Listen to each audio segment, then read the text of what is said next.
Maka ikhwatal iman rahmatullah disebut juga sebagai yaumul fasl kata para ulama. Kenapa? Karena salah satu nama hari kiamat adalah hari pembeda, yaumul fasl. Di hari itu Allah akan membedakan mana orang yang beriman dan mana orang yang kufur kepada Allah Subhanahu wa taala. Jadi kalau di dunia terkadang itu samar-samar Pak. Selama tampilannya itu sama-sama pakai peci, ada jenggotnya sedikit, wah ini orang beriman. Padahal kita tidak tahu dalam hatinya seperti apa.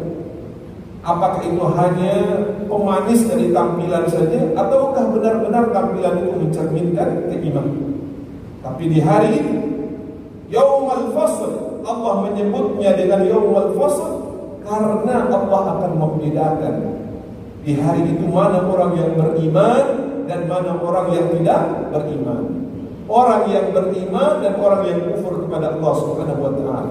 Orang yang taat meskipun sama-sama beriman, tapi ada orang yang beriman dengan ketaatan yang seadanya, ada orang yang beriman dengan melakukan ketaatan sepenuhnya kepada Allah Subhanahu wa taala. Maka Allah membedakannya di hari itu.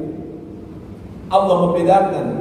Ada orang yang rajin salat dengan orang yang malas salat, akan berbeda di hari itu. Allah akan membedakan mana orang-orang yang beriman yang senantiasa dia jujur dalam keimanannya dan orang-orang yang hanya menjadikan imannya itu sebagai pengakuan saja. Allah juga akan membedakan di hari itu antara penghuni surga dan juga penghuni neraka. Maka hari itu disebut juga dengan Yaumul Fasl. Hari Allah Subhanahu wa taala membedakan, hari keputusan di mana Allah membedakan antara nasib satu orang dan nasib orang yang lain. Oleh karenanya Allah, kata para ulama, di hari itu yang akan membedakan manusia bukan dari titelnya. Oh, ini lulusan SD, ini lulusan SMP, ini SMA, ini S1, ini S2, ini S3, ini titelnya profesor. Dibedakan ya. Allah tidak sekali-kali memandang pada apa yang menjadi sesuatu yang dibanggakan ketika di dunia, kecuali keimanan dan ketakwaannya kepada Allah Subhanahu wa taala. Tidak ada di hari itu orang dibedakan berdasarkan jabatannya. Jika di perusahaan mungkin dibedakan ya, tempat kerjanya, ruangannya. Ada yang levelnya pekerja, ada yang manajer, ada yang supervisor, ada yang begini dan begitu sampai tingkat direktur. Tentu ada pembeda-pembedaan. Tapi di hari kiamat semuanya tidak menjadi pembeda kecuali keimanan dan ketakwaannya kepada Allah Subhanahu wa taala. Para ulama juga menjelaskan di hari tersebut tidak ada bedanya antara orang kaya dan orang miskin, pejabat dan rakyat biasa. Semuanya sama di hadapan Allah. Yang membedakannya apa tadi? Keimanan dan ketakwaannya kepada Allah Subhanahu wa taala.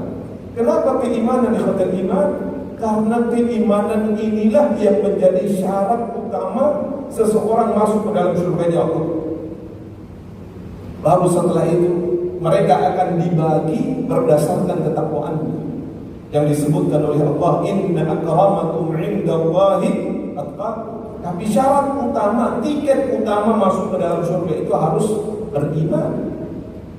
Rasulullah SAW pernah bersabda dalam sebuah hadis yang sahih. Apa kata Rasulullah? La tadkhulunal jannata hatta tu'minu. Kalian tidak akan masuk ke dalam surganya Allah Subhanahu wa taala sampai kalian beriman. Apa maknanya? Sebaik apapun seseorang di dunia, kalau kebaikan itu tidak dilandasi dengan keimanan, maka kebaikan itu tidak bermanfaat baginya di akhirat Allah Subhanahu wa taala. Apakah ada kemanfaatan dari kebaikan yang dilakukan oleh orang yang tidak beriman ketika dia di dunia? Ada. Dan ini bagian dari balasan yang Allah Subhanahu wa taala segerakan untuknya, tapi berlaku hanya di mana? Di dunia saja. Ada orang, mohon maaf saya sebutkan saja ya, tidak beriman tapi tutur katanya baik. Ada orang yang tidak beriman tapi gemar berbagi, memberi, gitu ya. Apakah Allah Subhanahu wa taala tidak menganggap apa yang dia lakukan? Ya, Allah itu syakur, maha berterima kasih kepada apa yang dilakukan oleh hamba. Tapi bagi mereka yang beriman, yang tidak beriman, Allah memberikan balasannya itu hanya di dunia saja.